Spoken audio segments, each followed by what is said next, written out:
Bueno, acá en el estudio y con un distanciamiento social más o menos grande con el ministro de Hacienda, Ignacio Briones, que estuvo hasta muy tarde, no solo negociando el acuerdo para el plan de protección social, sino además haciendo un hilo en Twitter como a las 3 de la mañana, explicando los detalles del acuerdo. Ministro, muchas gracias por la gentileza de estar esta mañana con nosotros. Muy buenas tardes. Hasta buenas tardes a esta altura, gracias a ustedes por la invitación.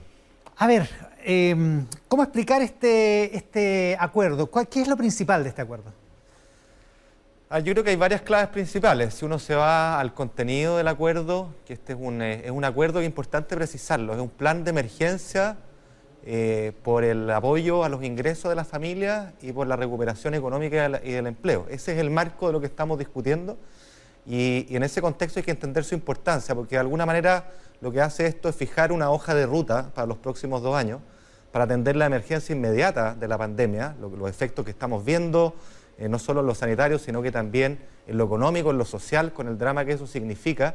Y eso implica, por un lado, poder concurrir con apoyo a las familias que lo están pasando mal, que están perdiendo sus ingresos, eso hacerlo con mucha fuerza, pero también pensar en el momento de la salida, de cuando lo peor de la pandemia vaya quedando atrás, hay que asegurar, Iván, la fuente de ingreso permanente de las familias, que son los empleos, la reactivación, la recuperación de la economía, y eso tiene un elemento o un protagonismo central también en este marco de entendimiento. Y en ese sentido, que no se hayan separado las cosas, o sea, que no se haya ido por el plan de emergencia por una parte y que se haya dejado para después la reactivación, como en algún momento sugirió la oposición en el medio de esta negociación, ¿es un triunfo para usted?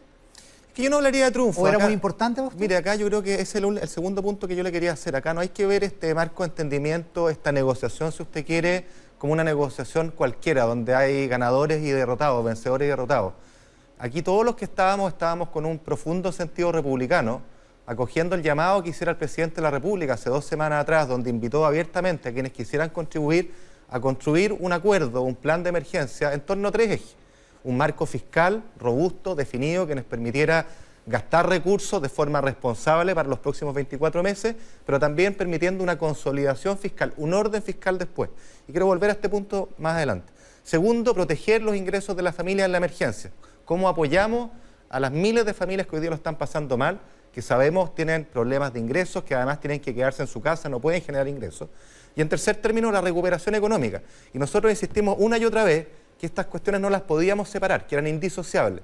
Y se entiende por qué, porque en lo inmediato tenemos una emergencia en que hay que asistir con ingresos a las familias, particularmente cuando tienen restricciones de movilidad, pero en 2, 3 meses más, 4 meses más, quién sabe, no sabemos muy bien, pero en pocos meses más necesitamos recuperar la economía y el empleo, que al final del día es la fuente principal de ingreso de las familias chilenas. Y lo hemos estado viendo, las tasas de desempleo han ido subiendo a una velocidad que nadie esperaba, auguramos altos niveles de desempleo, van a haber empresas que van a quedar en el camino, como yo he repetido desde marzo, y por lo tanto vamos a tener una situación económica, Iván, muy compleja, única en los últimos 100 años en Chile. La OCDE decía que esta es la peor crisis después de la Segunda Guerra Mundial. Ese es el orden de magnitud de aquello que enfrentamos y por eso, vuelvo a insistir, creo que no corresponde acá hablar de vencedores y vencidos. Creo que este es un acuerdo distinto en que hay que pensar en Chile, hay que pensar en el país y creo que ese es el llamado que hizo el presidente y que nos convocó a todos quienes estuvimos en este acuerdo por este plan de emergencia. Cuando se bajó Giorgio Jackson ayer de la negociación, representante del Frente Amplio y de Revolución Democrática, ¿temió que pudiera haber un efecto dominó en los otros partidos de la oposición? ¿Era complicado el momento? Mire, 2 cosas. Nosotros en estas 2 semanas de intensas conversaciones, porque la verdad es que han sido muchas horas de todos dedicados a esto, hasta altas horas de la madrugada, varios días, la verdad que fue un proceso riquísimo, muy abierto, muy constructivo, una experiencia única, la verdad, en un momento único de nuestra historia. Esto es lo primero que hay que entender. Este es un momento estelar de nuestra historia, de nuestro país, y la verdad es que en este contexto cuesta pensar que alguien pueda restarse de este momento, porque insisto, la pregunta última acá no es si somos de derecha, si somos de izquierda, es cómo vamos adelante por el bien de los chilenos y de las chilenas. Tuvimos momentos de tensión, hubo momentos en que se podría haber caído esta mesa, pero lo superamos. Y es lamentable lo del diputado Jackson, porque él en la discusión contribuyó mucho. Tuvo muchas buenas ideas, el clima, el aporte fue constructivo. Y a todos nos sorprendió que ayer se bajara. Las razones que dio creo que son públicas, no tuvo piso político de su partido, cosa que sorprende por 2 razones, porque de alguna manera eso, perdone la expresión, como que encarna una cierta forma de la vieja política, si usted quiere, cuando uno no actúa por convicción, sobre todo en un momento tan relevante para la historia de Chile. Ojalá hubiéramos estado todos en este acuerdo, y lo lamentamos. La verdad es que no solo como Ejecutivo lo lamentamos, todos quienes estaban representados ahí, los partidos oficialistas, también el Partido la UDI, la Renovación Nacional, también el Partido Socialista, el PPD y la Democracia Cristiana, todos lo lamentaron porque entendíamos que en este momento nadie podía restarse. Ahora, ¿usted confía en que esos votos van a estar igual en el Congreso? Yo espero que sí. Porque esto hay que materializarlo en leyes, digamos. Claro, yo espero que sí. El diputado Jackson ha sido muy deferente conmigo, me escribió para anunciarme su decisión previamente, que le iba a apoyar. Pero ¿sabe qué, Iván? Y volviendo a su pregunta original, yo creo que este acuerdo es muy especial, no solo por lo robusto que tenemos un plan de emergencia para los próximos 24 meses, yo creo que es un plan robusto en la protección de los ingresos, pero también muy robusto en la recuperación económica y del empleo. Pero hay un segundo elemento que no hay que perder de vista acá, que es simbólico, es tremendamente importante. En estos momentos estamos en la peor parte de la crisis sanitaria. Hay muchas familias, muchos chilenos de todas las regiones del país, de todos los sectores, que tienen mucha incertidumbre, que lo están pasando mal, que no ven luz al final del túnel. Y creo que este acuerdo, aunque sea en un marco de un plan de emergencia, entrega una luz, entrega una señal de esperanza de que somos capaces de ponernos de acuerdo en lo medular, en lo esencial, pensando en el bien del país. Y esas señales, Iván, importan. ¿Sabe por qué? Porque las personas, usted y yo, necesitamos esas señales para poder hacer planes, para poder tener luz al final del túnel y planificar qué es lo que sigue después. Y eso me parece a mí que este acuerdo, más allá de los contenidos, lo logra, porque es una señal de unidad que es tan necesaria en estos momentos estelares del país. Sí, pues bien grave el tema de la incertidumbre, y uno de los argumentos de la oposición, más allá de que se haya logrado este acuerdo, es que si le hubieran hecho caso a la oposición cuando se tramitó el primer ingreso familiar de emergencia, a lo mejor esa incertidumbre y esa angustia hubiera sido menos la gente. Mire, acá siempre, a ver, si uno tuviera la bola de cristal ex ante, la verdad es que todo sería súper fácil. De hecho, no existiría ni la política ni los ministerios, porque la verdad todo se resolvería con un computador. Pero sabemos que eso no es así. Si algo nos ha enseñado esta crisis, no solo a Chile, sino que a todos los países, es que acá hay una serie de incertidumbres, de serie de cosas por descubrir que son imposibles de anticipar ex ante. Por cierto, uno siempre puede hacer mejor las cosas y es muy honesto reconocer errores. Yo siempre lo he reconocido. ¿Sabe por qué? Porque de los errores se aprende. Y creo que nosotros acá hicimos un esfuerzo genuino por decir, ¿sabes qué? Tenemos un desafío de un calibre por delante que no hemos conocido probablemente nunca en los últimos 100 años y que nos obliga a actuar con señales de unidad, con concordar una cierta agenda de recuperación y de emergencia que nos permita avanzar, insisto, más allá de la posición política, si es de derecha, si es de izquierda, hay que ir para adelante y creo que eso es lo sustantivo que hay. Ministro, hablamos con el ministro Monker hace un rato con bastante detalle respecto del ingreso familiar de emergencia, pero también hay normas para mejorar el seguro de protección, la ley de protección al empleo y el seguro de cesantía. Hay temas con la gente que boletea, que está en horarios, digamos. ¿Qué otros beneficios sociales van a ser asequibles a partir de este marco de acuerdo? Bueno, la verdad es que partamos por el ingreso familiar de emergencia, porque acá se introdujo una modificación en el diseño que es bien importante que quienes nos escuchan la entiendan, para no generar ninguna sobreexpectativa y para entender cómo va a funcionar esto. El ingreso familiar de emergencia hoy día diseñado, los 100.000 pesos por persona, ¿no es cierto? Pensando en una familia de 4, y lo voy a ilustrar con una familia de 4 para que se entienda. Este nuevo IFE lo que hace es complementar los ingresos que la familia ya tenga para llegar hasta un umbral de 400.000 pesos. ¿Correcto? Entonces, ¿qué quiere decir esto? Quiere decir que, por ejemplo, una familia que no tiene ingresos formales, que tiene ingresos por cero, ¿ya? Y tiene 4 habitantes en su hogar, va a recibir 400.000 pesos. ¿Ya? Ahora bien, una familia que, por ejemplo, tenga algún ingreso formal, por ejemplo, que tenga 100.000 pesos de ingreso formal, le faltan 300.000 para llegar a los 400, va a recibir 300.000 y así, ¿cierto? Siempre en el ejemplo de una familia de 4 personas. Exacto, y hay, por supuesto, familias unipersonales de 2 y 3, pero quiero para explicar cómo funciona el mecanismo. Entonces, segunda cosa, lo que hace es ampliar, y acabo de ocupar una palabra técnica, el índice socioeconómico de emergencia, que es este indicador especial que fue creado conjuntamente al Registro Social de Hogares para atender esta emergencia. ¿Ya? En el IFE previo, esto cubría al 60% de la población más vulnerable, que es lo que hemos hecho en este acuerdo, es ampliarlo a la clase media, llevarlo al 80%. En consecuencia, ¿qué es lo que pasa con una familia de clase media que solía tener ingresos, pero que hoy día se le cayeron. Que solía tener ingresos por más o menos ¿cuánto? Lo que sea. Imagínense que una familia de clase media recibiera ingresos por 800.000 pesos. Ok, Y ya. ahí resulta que hoy día se le cayeron a cero porque tenía ingresos informales. Hoy día están cero. ¿Ya? Hoy día esa persona... O porque boleteaba, por ejemplo. Porque boletea. Entonces ¿Ya? hoy día esa persona, ¿qué es lo que hace?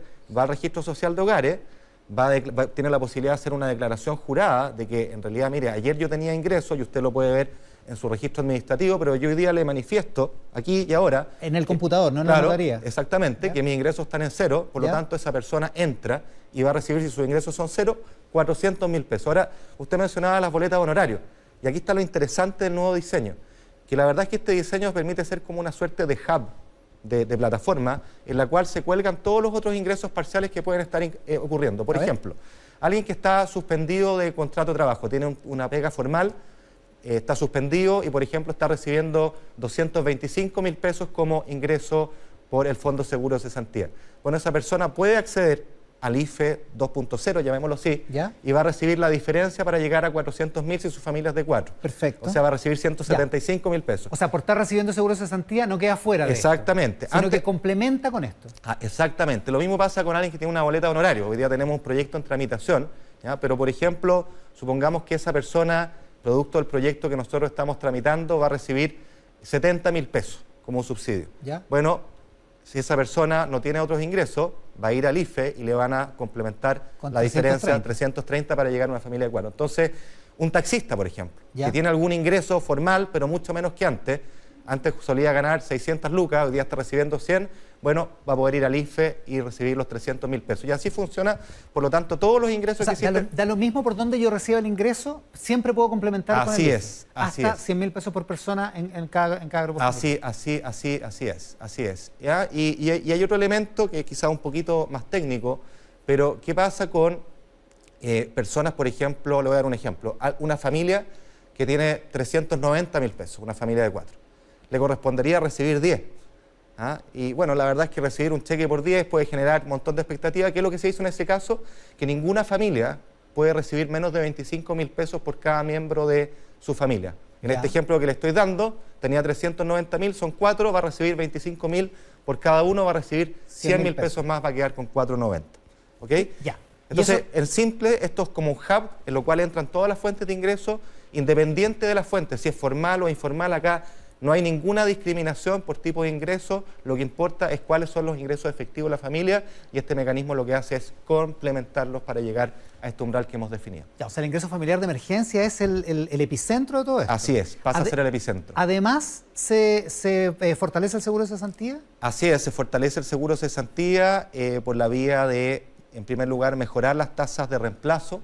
Usted recuerda que las tasas de reemplazo, que es la proporción del sueldo que antiguamente yo recibía, Claro. antes iban decreciendo, porque ese era el diseño del seguro de cesantía actual, claro. Hoy día lo que hacemos es dejar planas esas tasas de reemplazo, de forma O sea, va a tal... ser parejo. Claro, pareja, de forma tal de que no vayan decreciendo en el tiempo. ¿Y cuál es la premisa que hay acá detrás? La misma que está detrás del IFE. Si la idea acá es que las personas no pueden salir a la calle, o no es deseable que salgan porque hay restricciones a la movilidad para controlar la pandemia, por lo tanto no pueden obtener ingresos, la idea en consecuencia es que yo le mantenga este ingreso plano, porque no es su culpa que no pueda encontrar ingresos. ¿Se fija? Entonces, esa es la idea. Ahora, hay otra serie de cosas que se hacen en este plan de emergencia. Se crea un fondo o se le va a entregar 120 millones de dólares a los municipios, ¿Ya? que tienen un rol muy importante que cumplir acá también, Iván, para suplementar ingresos, porque los municipios tienen una capilaridad de la información que nosotros en el Estado Central no tenemos. ¿Y cada municipio va a poder ocupar una parte de esos 120 millones? Claro, la idea es asignarlo por condiciones de vulnerabilidad de los municipios, siguiendo el mismo esquema del Fondo Común Municipal, Ya. de forma tal de que ellos dispongan de recursos extraordinarios para poder llegar a personas que siempre a usted se le van a quedar fuera de ¿Y alguna que otra puedan manera. hacer lo que ellos quieran? O sea, digo, ¿le pueden pasar plata en efectivo o depositada? ¿O le pueden pasar una caja de alimentos o algo así? Pueden hacer un montón de iniciativas que ellos El conocen. programa que cada municipio define. Claro, que ellos conocen mejor que nosotros. Lo importante es que haya rendición de cuentas y transparencia, porque lo que queremos es que estos recursos se utilicen para estos efectos. Hay más, creamos un fondo de 20 millones de dólares, y esto es muy importante, para las organizaciones sociales de la sociedad civil. Como por ejemplo... El Hogar de Cristo, la ¿Ya? Fundación para la Superación de la Pobreza.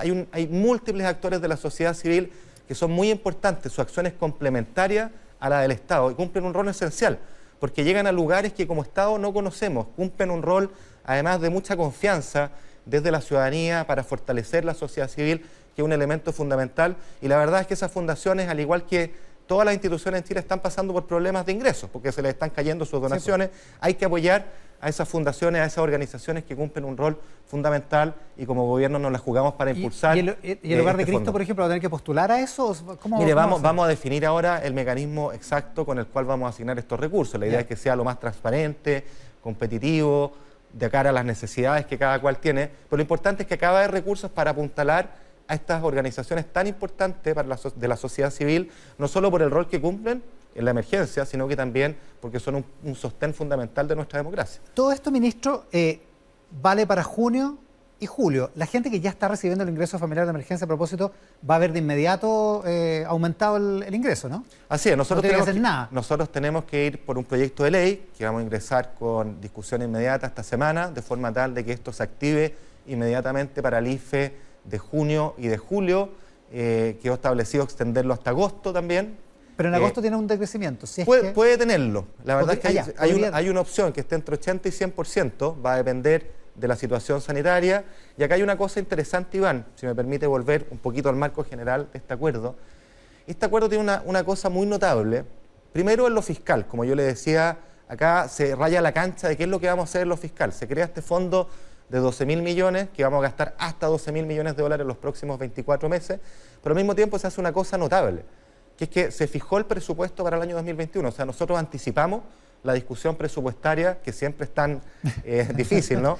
Y es un gran avance tener hoy día el número. ¿Qué es lo que va a hacer el presupuesto del año 2021? Va a replicar el presupuesto de este año. Es decir, el crecimiento del gasto público previsto para el año 2021, fondo COVID incluido, va a ser cero. No va a bajar ni va a subir, va a mantener el impulso fiscal excepcional que ha tenido el presupuesto de este año. Y lo segundo, muy importante, acá en este acuerdo hay un compromiso de una consolidación fiscal de mediano plazo. ¿Qué significa esto? Para hacer la analogía con una familia, con un hogar. Una familia, un hogar, cuando tiene una emergencia, como la que estamos teniendo, va a tener que romper sus chanchitos, va a tener que endeudarse más, pero sabe que eso no es para siempre, porque esta cuenta va a pasar a sus hijos. Nosotros como fijos nos pasa lo mismo. Si hoy día nos endeudamos y estamos gastando más, si hoy día estamos recurriendo a nuestros ahorros, la verdad es que la casa va a haber que ordenarla a posteriori, porque esto eroga para las generaciones futuras un costo. Tenemos que tener mucha responsabilidad de dejarles la casa ordenada. Ese es el compromiso, cuando hablo de esta palabra de consolidación fiscal, que no es otra cosa que reconocer que este impulso, este gasto extraordinario, producto de un momento extraordinario, tiene que retirarse a posteriori y que tenemos que mantener un compromiso, Iván, de mantener robusta, fuerte nuestra institucionalidad fiscal, porque ¿sabe qué? Yo lo he dicho muchas veces, hoy día estamos pudiendo hacer más, precisamente porque en el pasado hemos construido una institucionalidad fiscal de lujo, y esa hay que cuidarla, porque es nuestro seguro para el día de mañana, es nuestro seguro para nuestros hijos. O sea, y lo que quería decirle, perdón, sí, este marco, estos 12.000 millones, tiene una cosa muy notable, que le dan facilidad, le dan una facilidad excepcional al Ejecutivo para poder ocupar este fondo, en las tres cosas que nos convocan: la protección de los ingresos y la reactivación económica con todas las medidas que ello supone. Entonces nosotros como Ejecutivo, para estas dos cosas vamos a tener, por así decirlo, harta discrecionalidad, y eso tiene como correlato una rendición de cuentas muy fluida, muy regular, muy transparente de cara a la ciudadanía, pero la gracia es que acá vamos a poder actuar con mayor agilidad, porque hay muchas cosas que las vamos a tener preacordadas y vamos a poder ir girando a este fondo. Dos cosas cortas. Técnicamente, entonces, el déficit efectivo para el próximo año va a ser también del orden del 8%. No, va a ser menor el efectivo, pero lo importante acá es fijarse en la regla estructural. O sea, en el largo plazo. Claro, la regla estructural es lo que da el impulso fiscal. La idea es que el déficit estructural de este año, que va a ser excepcionalmente alto, se mantenga el año próximo. Ya. Aquí está la desviación transitoria. Esto es transitorio, estos son 24 meses. Pero del 2022 en adelante... Hay que empezar a ordenar la casa, es lo que haría cualquier hogar que nos escucha hoy día. ¿El Ejecutivo va a tener, en función de esto entonces, de esa autonomía, va a tener, por ejemplo, la posibilidad de normar cómo va a asistir grandes empresas, como por ejemplo la línea aérea LATAM? Así es. Bueno, es una decisión del gobierno, digamos. Claro, este marco... Pero no, es que acá es importante, Iván, que estas decisiones tan fundamentales tienen que hacerse con consensos amplios. Nosotros lo hemos planteado para la discusión de empresas estratégicas, tuvimos una sesión especial en el Senado en que nosotros fuimos muy transparentes. Siempre hemos dicho, acá no vamos a hacer nada en lo cual no tengamos un amplio consenso en esta materia. Y la verdad es que lo que nosotros allegamos son criterios. ¿Qué es lo que define una empresa estratégica? ¿Ah? Su centralidad para la cadena de proveedores, para la pyme, el número de empleados, la logística, etcétera. Y definido eso, lo que se requiere es definir instrumentos de eventual apoyo que cumplan con un requisito. Primero, con dos requisitos. Uno, que no es una ayuda a los dueños de la empresa. Y en segundo término, que ese riesgo que el fisco está asumiendo se remunera adecuadamente, ya sea a través de opciones sobre el capital, ya sea a través de comisiones. Están las múltiples opciones y quizá el caso de Lufthansa lo ilustra bien, y eso es lo que quedó refrendado acá. Obviamente todo esto hay que legislarlo, pero tener el rayado de cancha, el parámetro sobre el cual uno puede avanzar, creo que es una gran ayuda en el caso que tengamos que acometer aquello. Oiga, una cosa que se me quedó del ingreso familiar de emergencia, ¿esto incluye también a los jubilados que reciben pensiones y que no se han visto afectadas esas pensiones? Incluye a todos por la idea de este hub, este epicentro que usted señalaba, esa es la idea. Yo puedo complementar los ingresos en la medida que califique. Pero, Iván, hay una cosa importante que hemos hablado poco. Este plan tiene un acento central en la reactivación y para nosotros como Ejecutivo este era un elemento clave, porque entendemos, y todos en la Comisión de Hacienda así lo entendieron también, a propósito de la idea original que planteaban ellos de separar las cosas, nosotros dijimos no, son indisociables porque en pocos meses más tenemos que hacernos cargo de la fuente permanente de ingresos de las familias chilenas y eso tiene que ver con la recuperación económica. Y acá hay una serie de medidas bien potentes. Y yo hay un subsidio de la contratación. Claro, yo quiero ver, Olaré, el gesto acá de, y esto es lo que hace un acuerdo, que todas las partes sean. Imagínense que nosotros acá estamos haciendo una serie de rebajas transitorias de impuestos, que bien sabemos que para la izquierda es un tema difícil, es un tema complicado, ¿no? ¿Qué es lo que estamos haciendo acá? Hay una rebaja a la mitad del impuesto corporativo para la pyme. Estamos generando un crédito para la contratación adicional, para fomentar la contratación.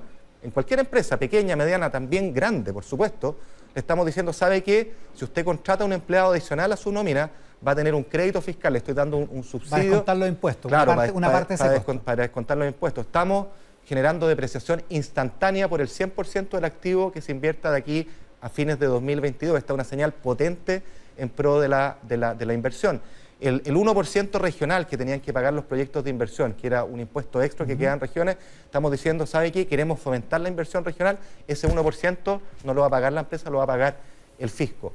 Hay otras medidas de postergación del pago de los PPM, que son fuentes de liquidez.